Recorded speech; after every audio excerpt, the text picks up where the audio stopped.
माझ्या भाग्याचं माझ्या सौख्याचं लीन सोन्याचं माझं कुंकू रोज पूजिते रोज जपिते लाख मोलाचं माझं कुंकू हा हा हा कुंकू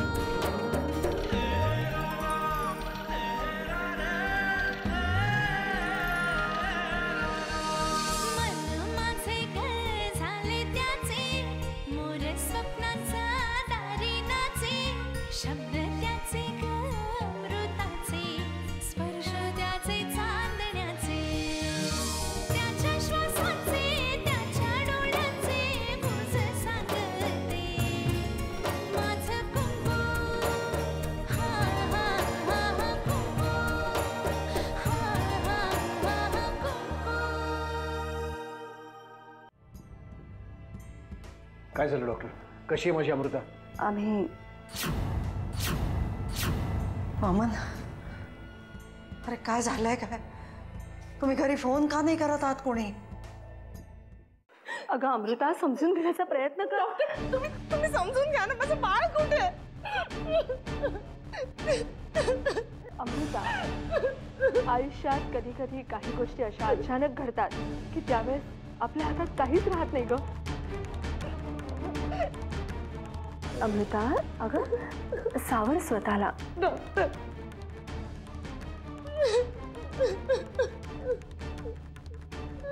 आराम कर, आराम कर अमृता.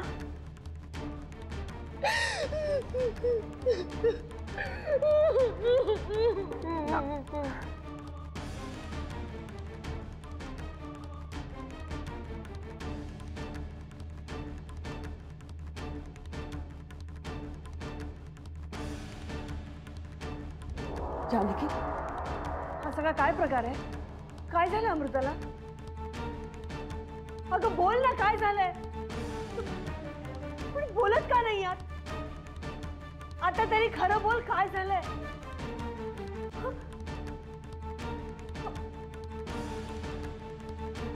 जानकी, जानकी, काय झालं माझ्या अमृताला?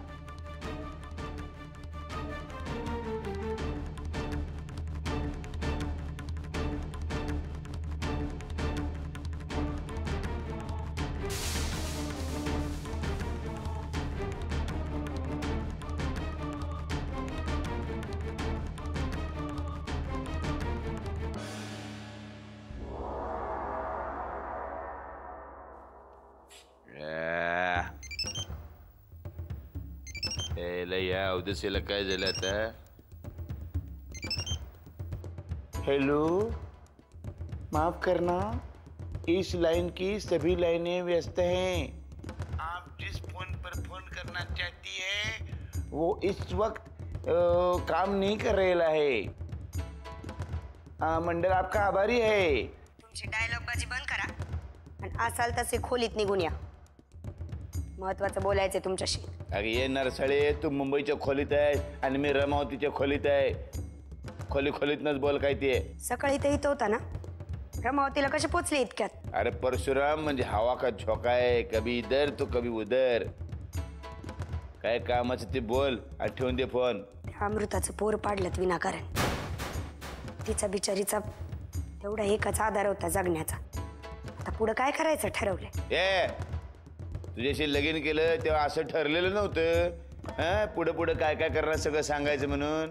नक्की काय कामं चाललीत तिकडं रमावतीला? काय सांगणार नाही, जे काय करेन ते आता बघत राहतो. चल फोन ठेव आता.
तुझ्या आणि माझ्यामध्ये असलेली आर्यनची शेवटची आठवण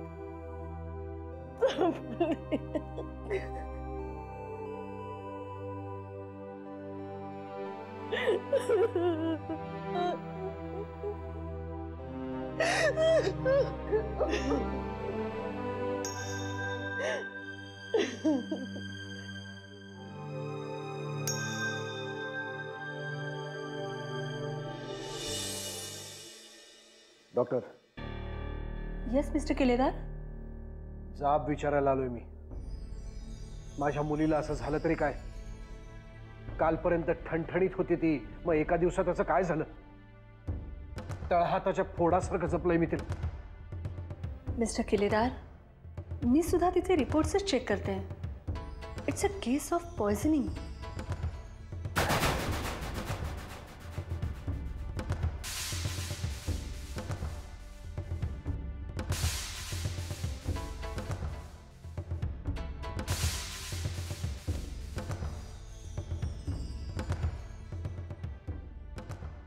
मिस्टर किल्लेदार, खरं तर तुमच्या मुलीची ही केस आमच्यासाठी सुद्धा खूप विचित्र होती.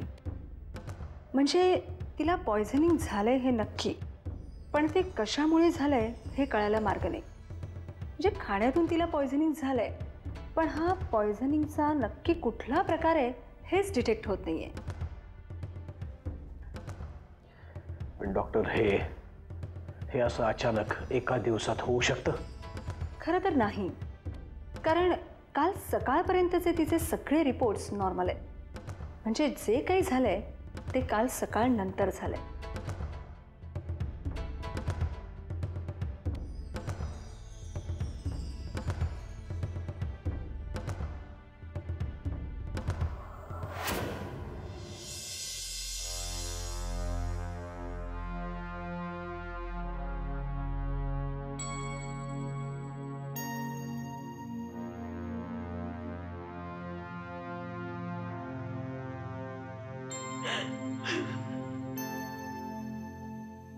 मी आता अमृताला इथे तुमच्या घरात राहू नाही देणार. मी माझ्या बरोबर घेऊन जाणार.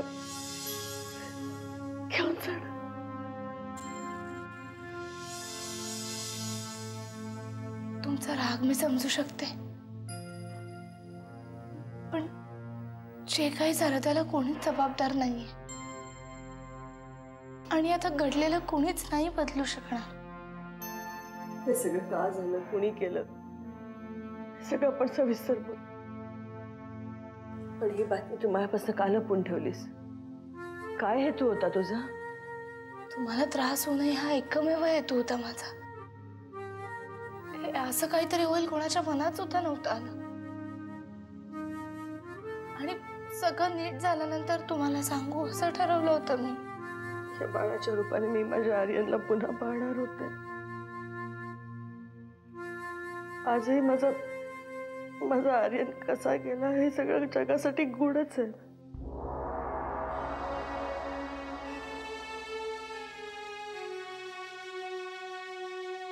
जे झालंय त्याचा धक्का सगळ्यांनाच बसलाय, पण आता हे सगळं विसरून आपल्याला अमृताच्या पाठीशी उभं राहायला पाहिजे. मी अमृताला माझ्याबरोबर घेऊन जाणार. तिचं बाळणपण तिच्या माहेरी व्हावं अशी तिची इच्छा होती, म्हणून तिला इथे पाठवलं होतं ना. पण तुम्ही कुठेतरी कमी पडलातच.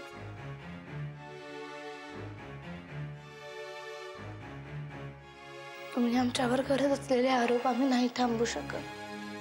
अमृताला माझ्या बरोबर येऊ द्या.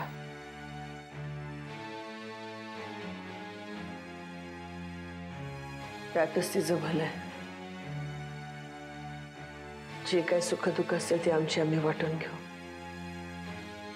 पण मी तिला इथून घेऊन जाणार. तिथे नाही राहणार. डिस्चार्ज मिळाला की ती थेट माझ्या बरोबर येणार.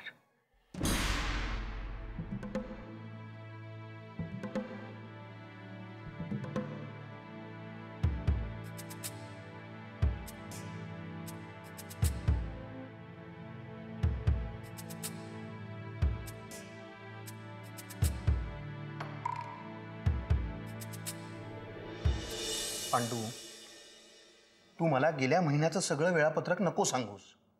गेल्या 2 दिवसात काय काय घटना घडल्या तेवढं फक्त सांग. त्यांनी रात्री जानकी वहिनींबरोबरच जेवण घेतलं. हां, आणि जेवणात काय काय होतं? आत्याबाईंनी सांगितल्यानुसार त्यांचा आहार पण वेगवेगळा असतो, बरं. अमृताताईंचा आणि जानकी वहिनींचा. बरं, सकाळी काही खाल्लं होतं तिने वेगळं काही? हो, सकाळी सगळ्यांबरोबर नाश्ता घेतला आणि त्या घाईघाईत निघून गेल्या. अरे दिवसभरात मग तिने काही दूध, कॉफी, ज्यूस काही घे. अरे काय चाललंय तुझं? पांडू तू जा आपल्या कामाला. जी.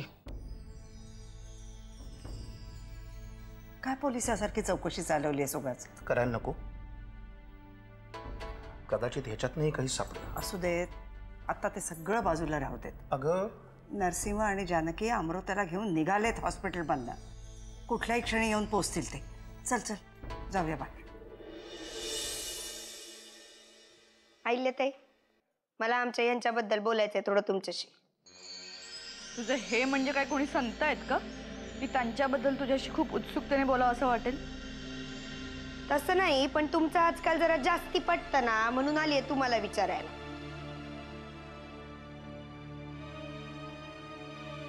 एखाद्या सभ्य माणसाने तुझ्या नवऱ्याशी 2 मिनिटं बोलावं एवढी त्यांची लायकी नाही. तुम्ही आणि सभ्य वाईटपणामध्ये ना आमच्या यांच्या एक पाऊल पुढे असाल तुम्ही अहिल्याताई. निदान हे तू तरी बोलू नकोस. काय काम आहे ते सांग आणि निघ इथून. ते मला फक्त एवढंच विचारायचं होतं की यांचं रमावतीला काय असतं सारखं आजकाल. आधी नुसतं नाव काढलं रमावतीचं तरी रडायचं नाही. हे बघ, तुझ्या यांची लायकी काय आहे हे माझ्यापेक्षा जास्त तुला चांगलं माहिती. कदाचित त्यांना तुझा कंटाळा आला असेल आणि म्हणूनच नवीन बायकोच्या शोधात गेले असतील रमावतीला. अहिल्याताई, तुम्ही विसरत असाल पण त्यांची लग्नाची बायको इथं जिवंत आहे अजून. मी बरी माझ्या उरावर दुसरी कोणी आणून देईल. लग्नाची बायको सुमित्राही होती. तिला डावलूनच तुझ्या घरात आलीस ना. आता भोग तुझ्या कर्माची फळ. अहिल्याताई, जर तुम्हाला मी ज्या प्रश्नाचं उत्तर विचारले ते माहिती असेल तर बोला, नाही तर गप्पा बसा. उगाच माझ्या डोक्याशी पिरपीर पिरपीर पिरपीर करू नका. ए, इथे माझ्याच रूम मध्ये येऊन आवाज कसा चढवतेस ग? तुझा नवराच तुला काही सांगत नाही आणि तू मला काय येऊन विचारते? आणि एवढेच प्रश्न पडले असतील ना तर स्वतःच्या नवऱ्याला जाऊन विचार. इथे माझं डोकं खाऊ नकोस. चल निघ.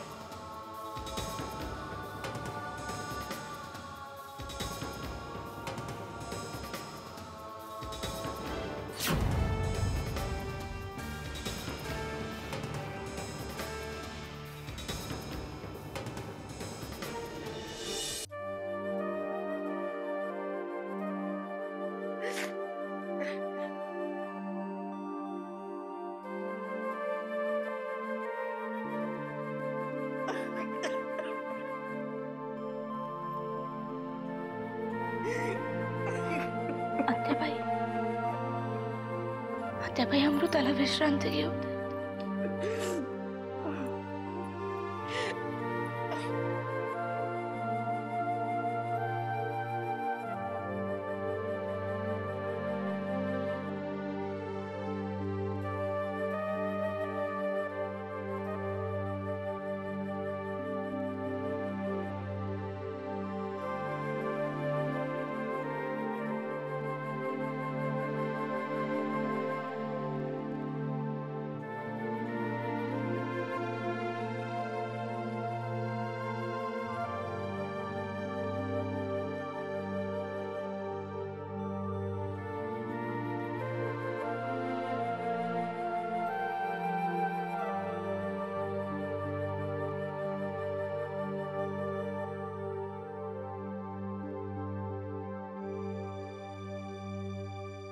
अरे सर कैले कटिया ओ बालमा बालमा बालमा. काय झालं साहेब? तुम्ही बोलवलं का मला? हा, मी 2-4 दिवस नव्हतो इथे. तू कुठे गेला रे? बायकोच्या माहेरला गेला तो रे? नाही साहेब, अहो अजून तर माझं लगीन बी नाही झालं. हे मग आता या वयामध्ये लगीन करणार होय? बरं मला एक सांग, मी नसताना तो शंभू आला होता का रे वाड्यावर? नाही जी, तुम्ही गेल्यापासून कुठे दिसला नाही तो. काय ठाव ठिकाणा काय त्याचा? नाही साहेब, त्याचं काय बी ठाव ठिकाणा नाही. त्याला घरदार काय बी नाही, एकटाच असतो तो. कुठेतरी देवळात जाऊन झोपतो म्हणे. काय गावातली माणसं आहेत, हा एवढा हुशार माणूस, पण त्याची काय बी किंमत नाही रे बाबा. बरं तू त्याला शोधून आणू शकतो का? अहो साहेब, त्याला आता कुठे शोधू मी? त्याचा काय नेम, कुठे असेल तो? अहो त्या दिवशी त्याला कामाची गरज होती म्हणून आला तो. आता तुला जर कामाची गरज असेल तर त्याला शोधून आणायचे, कळलं की नाही? हां, करतो साहेब मी तसा प्रयत्न. पण तो भेटल्यावर त्याला सांगू काय? तसा तो तिरसट म्हातारा आहे साहेब. मी बी लय तिरसट आहे. त्याला सांग परशुराम शेटने निरोप दळलाय म्हणा, ताबडतोब येऊन भेट, कळ काय? बऱ्या बोलानं आला तर ठीक, नाहीतर तांगड्या तोडा त्याच्या. पण डोक्यात जीभ मात्र शाबूत ठेवा बरं का, कारण जे डोक्यात आहे ते जिभेनं बोलता आलं पाहिजे त्याला. जी ठीक आहे. निघा आता तुम्ही बी.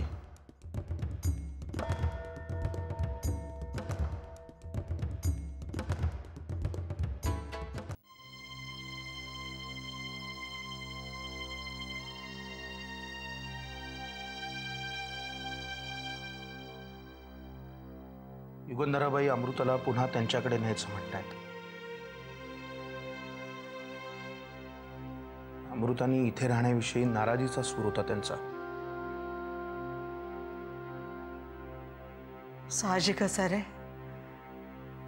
किती विश्वासाने पाठवली होती त्याने तिला आपल्याकडे. आपण एक कमी काळजी घेतली का रे तिची? पण हे असं अचानक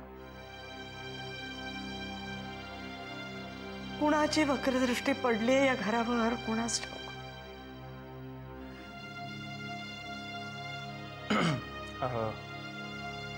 परशू कुठे गेलाय? बरं आहे की नाही येतेच.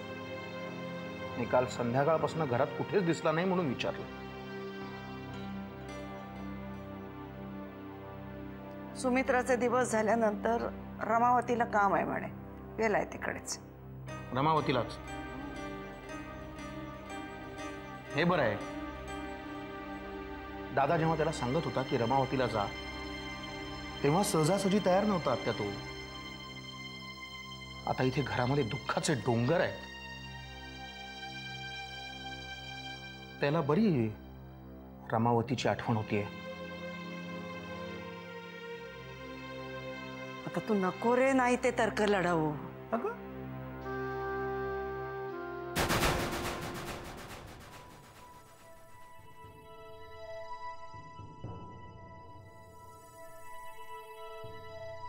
आधीच त्याच्या डोक्याला काय कमी ताप आहेत का? त्यात तू हे विषय काढतोसच कशाला त्याच्यासमोर? आत्ता आपल्याला खरं म्हणजे अमृताला कसं सावरायचं याचा आधी विचार करायला पाहिजे.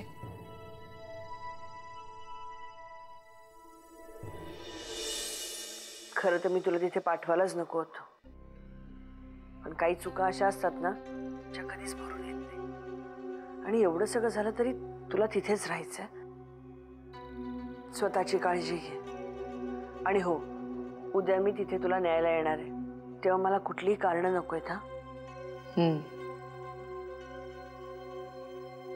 खरं तर मी कुठलाही विचार करण्याच्या मनस्थितीत नाहीये.